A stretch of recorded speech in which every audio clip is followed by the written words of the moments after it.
Okay, we're back. This will be the final review of the night of the sort of set of reviews I've been doing all night.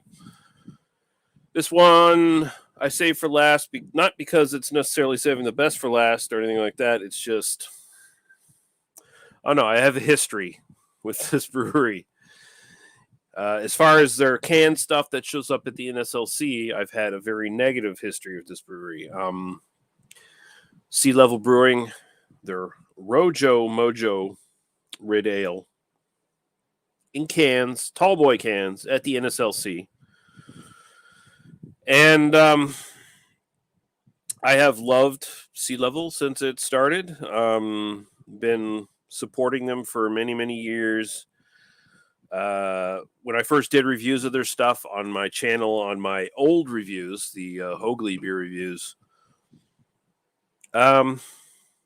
did their growlers. And so I was getting like the freshest of their beer right away, taking it home, reviewing it. And it was the shit. It was some of the best stuff around. But for some reason, whatever reason it is, a lot of their stuff I've had in cans at the NSLC it just hasn't managed to survive in the cans for long. And it's also sat on the shelves far too long on the NSLC. They have taken it and set it there, and it's like, oh, a 6-month-old can of their ESB. Take it home, it tastes like vinegar. What the fuck? I'm hoping this will not be the case with this. There is a date on the can. It says 8/10/21. So this is only about a month or so old. So we're kind of hoping here, that this is going to still be fresh. It's still going to be good. See what they say on the website here. So we're going to share that.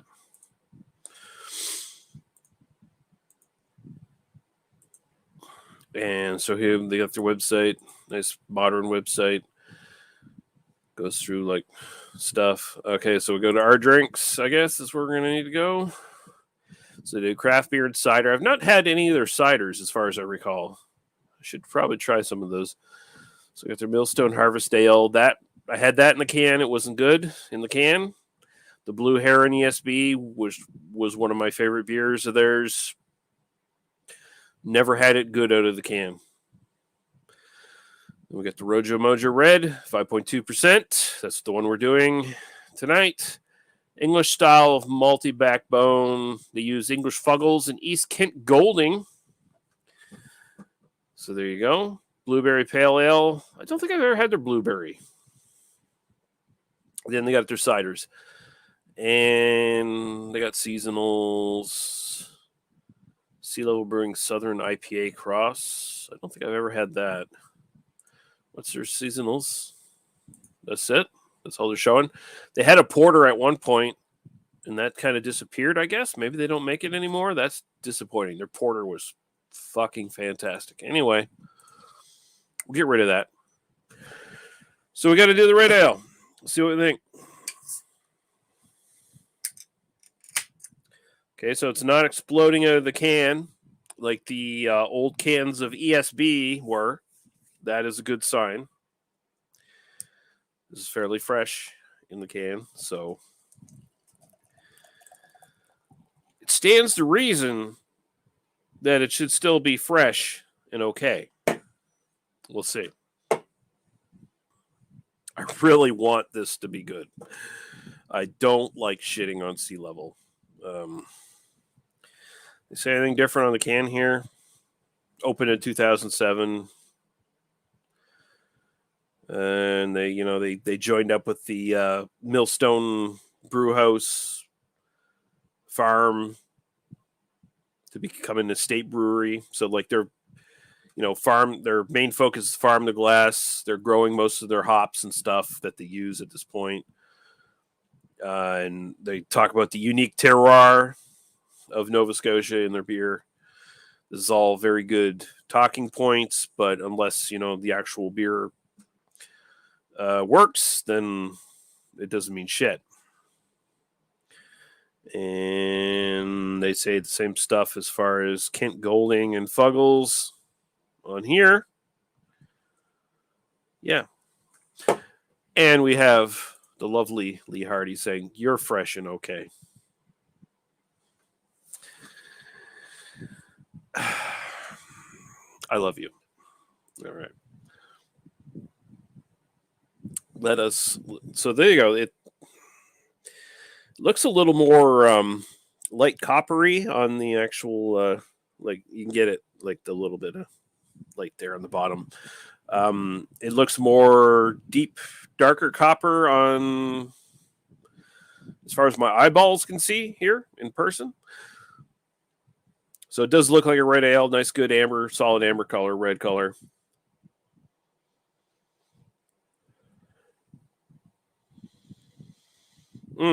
Okay, so God damn, I hope this hasn't gone bad. I'm not saying it smells off. I'm saying it smells definitely different than most red ales.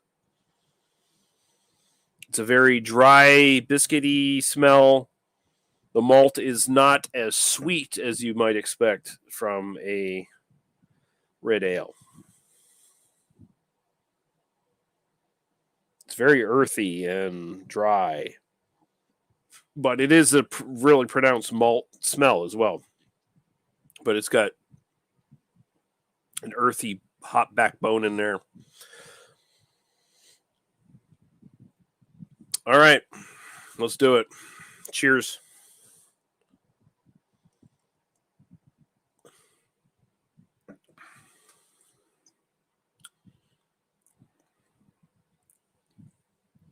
It is not fucked up. I am super happy about that.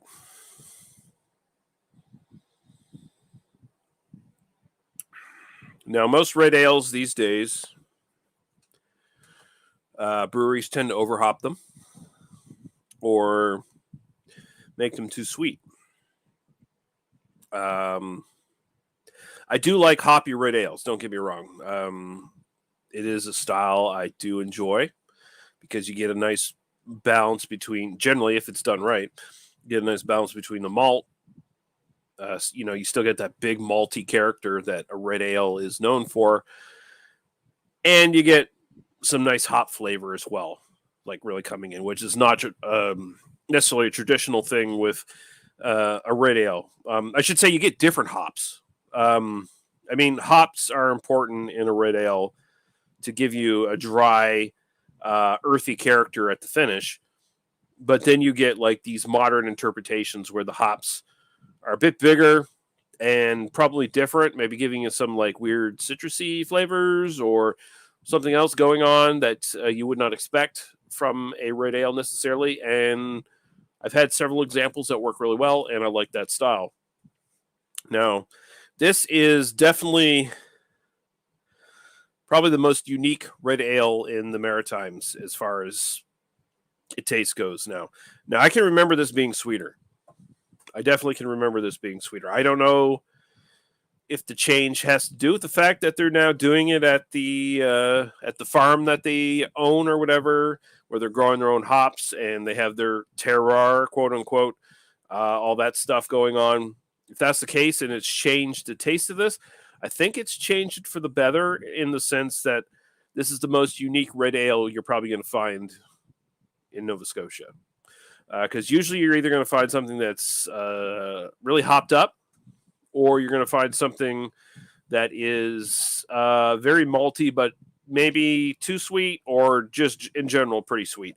This is very dry, very earthy. The malt character is there. There's a little bit of sweetness, but it's not the dominant thing in the taste. The taste is actually more dominated by the dryness and the mineral hop background thing. Like you got the Fuggles in here. Fuggles motherfucking big in this. Oh, I cannot begin to tell you how happy I am that this has not gone bad. Because every time now, when I try a canned version of Sea Level stuff, I just get really nervous that it's going to be shit. Because there's something maybe it was a problem that they've sorted out now. Maybe it was something in the production line that was fucking things up, or maybe it's just their stuff has really been sitting on the shelf for a long time before I get it. I don't know what the fuck it is, but I had so much trouble with their fucking ESB, and I had so much trouble with their fucking Harvest Ale. But this is the first canned beer I've had from Sea Level, canned version of their beer, I should say, that has managed to be good.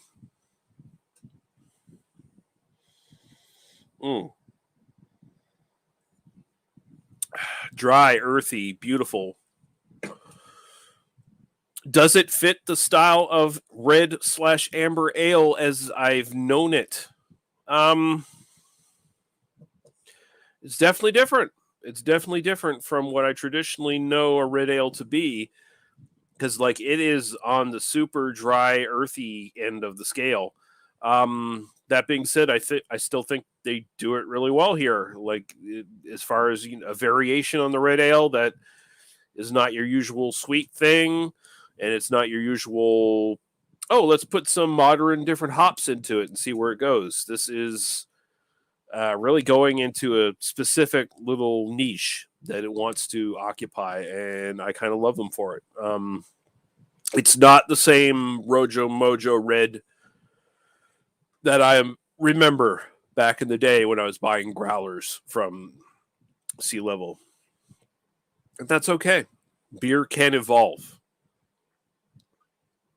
And, sometimes, actually, a lot of times it's probably not for the better, but in this case, I think it is. I think this is a good direction for this beer. And as much as I love the old version of this beer, I think this is a good direction for this. I think this is really good. I am definitely buying this again.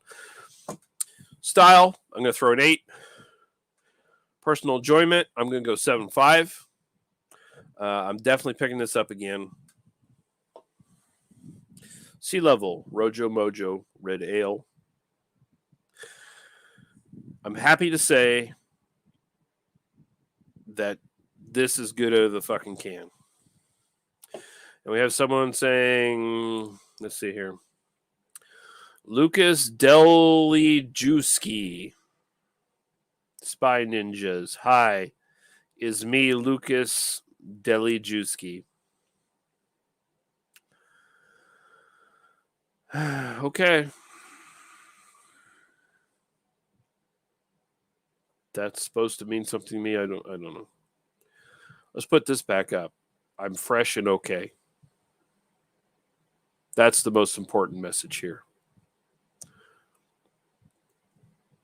And the lovely Lee Hardy chimes in by laughing at me, I guess. Or maybe laughing at me for dissing Lucas Delijuski.